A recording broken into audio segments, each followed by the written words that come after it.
আরে কোথায় গেছিলা তুমি? তোমার আমি খুঁজতেছি, আপু খুঁজতেছি, সবাই খুঁজতেছি। আরে আমি তো আপুর জন্য শপিং করতে গেছিলাম। শপিং এ যে আপুর জন্য আমি শাড়ি আনছি, জুতা আনছি, বুঝছো, আর অনেক কিছু আনছি।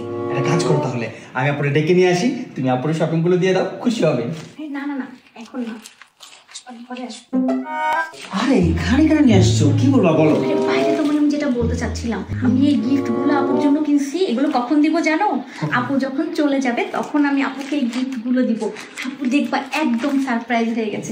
এত এত গিফট। আরে আপু তুমি ব্যাগ নিয়ে কই যাচ্ছ?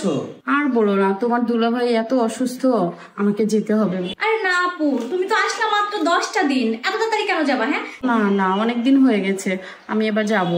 আচ্ছা ঠিক আছে, তাহলে সাবধানে যেও। হ্যাঁ গেলাম, তোমরা কিছু ভুলে যাচ্ছ না তো? টাটা। গেলাম।